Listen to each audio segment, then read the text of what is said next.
Hello నమస్తే, this is doctor Sai Praveen Harnath, Apollo hospital Hyderabad నుంచి మాట్లాడుతున్నామండి. ఈరోజు మనం critical care experts from Apollo hospitals we are going to discuss about what is critical care. Critical care అంటే ఏంటి, ఐసీయూలో వెళ్తే ఎందువల్ల వెళ్తారు పేషెంట్లు, వాళ్ళకు ఇబ్బందులు ఏముంటాయి, ఈ కౌన్సిలింగ్ అంటే ఏంటి, ఇవన్నీ కొంచెం డిస్కషన్ ఉంటుంది. ఇప్పుడు డాక్టర్ సుబ్బారెడ్డి గారు మా critical care team director, doctor Sudeep garu is critical care incharge of advance critical care unit, doctor Nazaraj incharge of critical care unit Apollo hospital Hyderabad. I'm doctor Sai Harnath, ICU and pulmonologist. So ఇప్పుడు సుబ్బారెడ్డి గారు, మీరు చాలామంది stroke patients, road traffic accidents, trauma, helmet లేని వాళ్ళు ఇబ్బంది పడి కింద పడి అలా హెడ్ ఇంజరీస్తో చాలా పేషెంట్స్ అలా చూస్తారు. మీరు వాళ్ళకు ఇబ్బందులు ఏముంటాయి, ఎన్ని రోజులు ఐసీయూలో ఉంటారు, ఇలా ప్రశ్నలు చాలా ఉంటాయేమో. కొంచెం can you just talk about what actually happens in that setting? So మనకి ఒక రోగికి స్ట్రోక్ వచ్చినప్పుడు కానీ లేకపోతే హెడ్ ఇంజరీ తర్వాత కానీ వాళ్ళు అపస్మారక స్థితిలోకి వెళ్తారనమాట. అంటే కోమాలోకి వెళ్ళి వాళ్ళు రికవర్ కావడానికి చాలా టైం పడుతుంది. ఈ న్యూరో క్రిటికల్ కేర్ అనేది ఇలాంటి న్యూరో ప్రాబ్లమ్స్ ఉండేటప్పుడు, సివియర్ న్యూరో ప్రాబ్లమ్స్ ఉండేటప్పుడు వాళ్ళ న్యూరో ఇంటెన్సివ్ కేర్లో అడ్మిట్ చేస్తారు. అలా అడ్మిట్ అయినప్పుడు పేషెంట్ ఫ్యామిలీ మెంబర్స్కి లోపల ఏం జరుగుతుంది, ఎందుకు పేషెంట్ కోమాలో నుంచి బయటికి రావట్లేదు, ఎన్ని రోజులు పడుతుంది, అలాగే చాలా డౌట్స్ ఉంటాయి. ఇవన్నీ కూడా మన న్యూరో ఇంటెన్సివ్ కేర్ డాక్టరు, తర్వాత న్యూరాలజిస్టు, న్యూరో సర్జను, వీళ్ళందరూ కూడా ఇప్పుడు హెడ్ ఇంజరీ అయితే న్యూరో సర్జన్స్ చూస్తుంటారు, స్ట్రోక్ అనేది న్యూరో ఫిజిషియన్స్ ట్రీట్ చేస్తుంటారు. మేమందరము కూడా మార్నింగ్ రౌండ్స్ అయిపోయిన తర్వాత మొత్తము కేసు గురించి మొత్తం సిటీ స్కాన్లో ఏమొచ్చింది, ఎంఆర్ఐలో ఏమొచ్చింది, ఈ రిపోర్ట్స్ అవన్నీ చూసుకొని తర్వాత మనకు ఒక మెడికో సోషల్ వర్కర్ అనే ఒకళ్ళు ఉంటారనమాట ఐసీయూలో. వాళ్ళు ఏంటంటే పేషెంట్ ఫ్యామిలీ మెంబర్స్ని తర్వాత డాక్టర్స్ని వీళ్ళిద్దరికి మీటింగ్ అరేంజ్ చేసి అసలు ఆ పేషెంట్కి ఏం జరుగుతుంది, ఏం వైద్యం జరుగుతుంది. మనకి స్ట్రోక్ అయితే మనము క్లాట్ కరిగించడానికి మెడిసిన్స్ ఇస్తాం, హెడ్ ఇంజరీ అంటే బ్రెయిన్లో ప్రెషర్ తగ్గించడానికి మనము ఆపరేషన్ చేయొచ్చు, క్లాట్ రిమూవల్ చేయొచ్చు. ఇవన్నీ కూడా ఏం జరుగుతుందో వాళ్ళకి కూర్చోపెట్టి క్లియర్గా వాళ్ళకి ఇన్ఫర్మేషన్ ఇవ్వటము జరుగుతుందండి. ఒక్కొక్కసారి ఏమవుతుందంటే వీళ్ళు చాలా రోజులు పడుతుంది రికవర్ కావడానికి, కొన్ని వారాలు పడుతుంది. మనము ట్రెకియాస్టమీ అని చేసి వెంటిలేటర్ తీసేస్తుంటాం. వాళ్ళు ఈ ట్రెకియాస్టమీ ఎందుకు చేస్తారు, ఎప్పుడు చేస్తారు, ఎన్ని రోజులు పడుతుంది, వీళ్ళకి ఈ ఐసీయూ తర్వాత ఇక్కడి నుంచి కేర్ ఎలా ఉండాలి, హోమ్కి తీసుకెళ్తే ఎలాంటి కేర్ ఇవ్వాలి, తర్వాత లేకపోతే ట్రెకియాస్టమీ యూనిట్ అని ఉంటుంది అక్కడికి తీసుకెళ్తే ఎలాంటి కేర్ ఇవ్వాలి, అసలు ఎలాంటి రీహాబిలిటేషన్ అవసరము, వీళ్ళు తొందరగా కోలుకొని తమ పనులు తను చేసుకునే స్టేజ్కి రావడానికి ఎలాంటి రీహాబిలిటేషన్ అంటే అడ్వాన్స్డ్ ఫిజియోథెరపీ, ఇవన్నీ కూడా వాళ్ళతోటి మనం డిస్కస్ చేసి ఒక్కొక్కసారి పేషెంట్స్ ఇంప్రూవ్ కారు, చాలా డీప్ కోమాలో ఉండి ఇంప్రూవ్ కారు, వాళ్ళకి ఇంప్రూవ్ కాకపోతుంటే వాళ్ళకి కరెక్ట్ ఇన్ఫర్మేషన్ ఇవ్వాలి, ఇంప్రూవ్ కావట్లేదు, సో చాలా సివియర్ హెడ్ ఇంజరీనో లేకపోతే పెద్ద స్ట్రోక్ వచ్చింది, రికవరీ ఛాన్సెస్ ఉండవు, ఇలాగా వాళ్ళకి రోజు మనము ఎక్స్ప్లెయిన్ చేయడం జరుగుతుంది. థ్యాంక్ యూ సుబ్బారెడ్డి గారు, చాలా డీటెయిల్గా క్లియర్గా ఎక్స్ప్లెయిన్ చేస్తారు. సుదీప్ గారు, మీ ఐసీయూలో ఇప్పుడు ఈ కోవిడ్ క్రైసిస్ అప్పుడు చాలామందికి ఊపిరితిత్తుల్లో ఇబ్బంది వచ్చి కోవిడ్ లంగ్స్ బాగా డ్యామేజ్ అయ్యి చాలా మటుకు బ్రీదింగ్ కొంచెం ఆక్సిజన్ కొంచెం చాలా తక్కువ ఉన్న పేషెంట్స్ కూడా చూస్తారు మీరు. వాళ్ళకి ఏదో ఎక్మో అని పెడతారు కదా, చాలామంది మన న్యూస్లో వింటాము. ఇది కొంచెం దాని గురించి కొంచెం డీటెయిల్గా చెప్పి మీ ఐసీయూలో ఎలా చూసుకుంటారు పేషెంట్స్, ఈ మానిటరింగ్ అడ్వాన్స్డ్ ఎందుకు మీ ఐసీయూ, కొంచెం దాని గురించి కొంచెం డీటెయిల్స్ చెప్పండి ప్లీజ్. పేషెంట్స్ యాక్చువల్గా మా ఐసీయూలోకి వేరే వేరే రకాల జ్వరాలతోని, విష జ్వరాలతోని, ఇప్పుడు రీసెంట్గా వచ్చిన కోవిడ్ పాండమిక్లో ఉన్న ప్రాబ్లమ్స్, పర్టికులర్గా ఊపిరితిత్తుల ప్రాబ్లమ్స్తోని కూడా చాలామంది పేషెంట్స్ అడ్మిట్ అవుతూ ఉంటారు.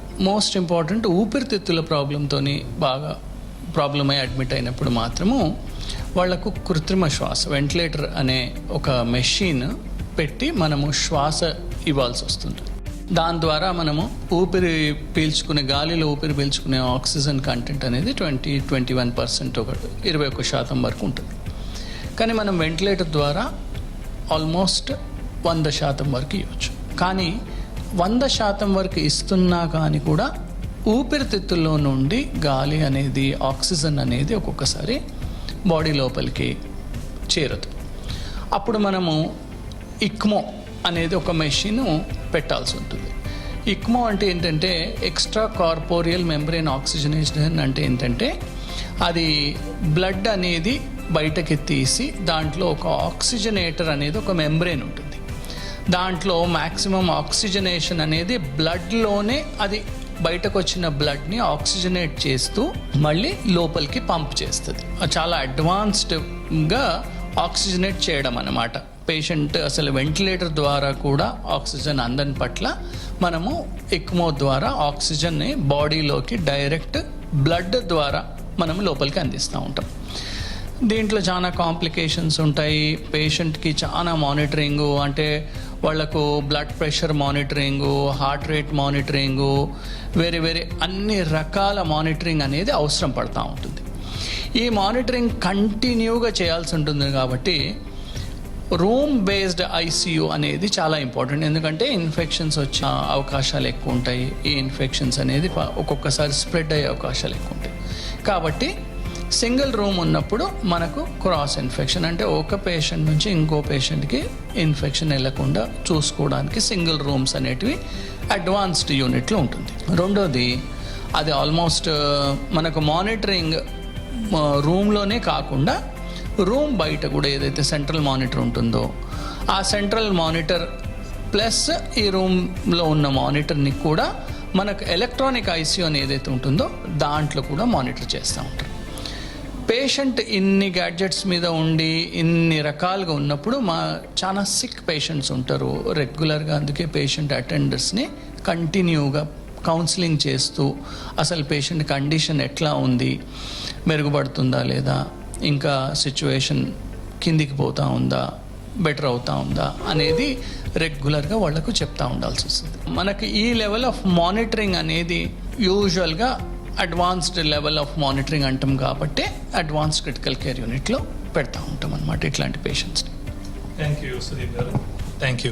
ఇప్పుడు మీరు ఈ ఐసీయూ అని చెప్పారు కదా, టెలి ఐసీయూ, దూరం నుంచి ఐసీయూ చేసేది, అది చాలా మోడర్న్ కాన్సెప్ట్ అండి from what I heard. And మేము చేస్తుంటాం around the world, we are supplying critical care for around the world and around India. Nagaraj garu, ఇప్పుడు మన కోవిడ్ క్రైసిస్ సర్జ్ వచ్చినప్పుడు చాలా మాటు patients could not even come out of their small towns కదా. So మనం remote ICU నుంచి ఎలా మానిటర్ చేస్తాం, మీరు చాలా ఇన్వాల్వ్ అయ్యే దాంట్లో కూడా కొంచెం దాని గురించి చెప్తారా ప్లీజ్? సపోజ్ మనకు అంటే లాస్ట్ ఇయర్ March 30, 2020 ఆ టైంలో మనకు కోవిడ్ క్రైసిస్ అన్ని కేసెస్ ఎక్కువ అన్ని పెరిగాయి. ఆ టైంలో మనము మామూలుగా ఐసీయూలోకి ఎంటర్ అయినట్లుగా కానీ లేకుంటే రూమ్లోకి ఎంటర్ అయినట్లుగా కానీ పేషెంట్లను చూడడానికి మామూలుగా చూసుకున్నట్లుగా చేయలేకపోయాం ఆ టైంలో. అప్పుడు పర్సనల్ ప్రొటెక్టివ్ ఎక్విప్మెంట్లు ఇవన్నీ, ఒక పేషెంట్ను లోపల రూమ్లో చూడాలన్నా ఐసీయూలో చూడాలన్నా మొత్తం పర్సనల్ ప్రొటెక్టివ్ ఎక్విప్మెంట్తో కంప్లీట్గా సిస్టర్స్ కానీ డాక్టర్స్ కానీ వార్డ్ బాయ్స్ ఎవరైనా కూడా మొత్తం వేసుకొని వెళ్ళాల్సి వస్తుంది. మానిటర్ను కూడా 24 గంటలు చూడాలి ఇవన్నీ. అంటే ఆ టైంలో మాకుండే ఐసీయూస్ కానీ రూమ్స్ కానీ అన్ని ఎలక్ట్రానిక్ ఐసీయూకు అనుసంధానం చేశాం. అక్కడి నుంచి 24/7 మానిటర్ చేస్తూ సిస్టర్స్ ఈ ఐసీయూలో ఎలక్ట్రానిక్ ఐసీయూలో ఉండే సిస్టర్స్ డాక్టర్స్ అక్కడ పర్టికులర్ రూమ్లో ఆ పేషెంట్కు సమస్య అవుతుందని అక్కడ ఉండే టీంకి ఇన్ఫార్మ్ చేసేస్తే వాళ్ళు అప్పుడు వీపీలో రెడీగా ఉండేసేసి వెళ్ళి చూసుకునే వాళ్ళని. అట్లా చేస్తూ మేము చాలా మంది పేషెంట్లకు ఏ సమస్య లేకపోకుండా క్రిటికల్ కోవిడ్ క్రైసిస్లో కూడా చాలా సక్సెస్ఫుల్గా మేనేజ్ చేయగలిగాం. ఇది ఈఐసీ ఉండడం వల్ల. ఈ ఈఐసీ అనేది అన్ని హాస్పిటల్స్లో లేదు, అంటే ఆల్ ఓవర్ ఇండియా ఒక 6-7 హాస్పిటల్స్లో మెయిన్ హాస్పిటల్స్లో ఉంది అనమాట. ఇది ఈఐసీ కోవిడ్ క్రైసిసే కాకోకుండా మామూలుగా రూరల్ సెక్టర్స్లో మనకు ఇండియాలో ఆల్మోస్ట్ 150 కోట్ల పాపులేషన్కు 80,000 ఐసీయూ బెడ్స్ ఉన్నాయి. ఈవెన్ కోవిడ్ క్రైసిస్ సీజన్లో కూడా ఇంకొక 20,000 బెడ్లను పెంచగలిగాం. ఆల్మోస్ట్ 1,00,000 ఐసీయూ బెడ్లు ఉన్నాయి ఎంతకు 150 crores పాపులేషన్కు. అదంతా మనం యావరేజ్ చేస్తే 72 పేషెంట్లకు ఒక ఐసీయూ బెడ్ ఉంది.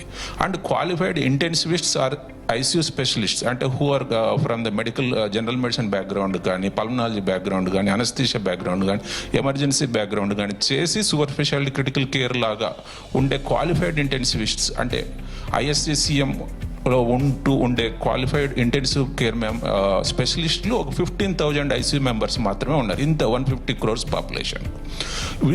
వీళ్ళు ప్రతిసారి ఇంతమంది పేషెంట్లను చూడడము సాధ్యం కాదు, వీళ్ళ సేవలు అందరికీ ఇవ్వడం కూడా సాధ్యం కాదు. అప్పుడు ఈ electronic ICU major role play చేస్తుంది.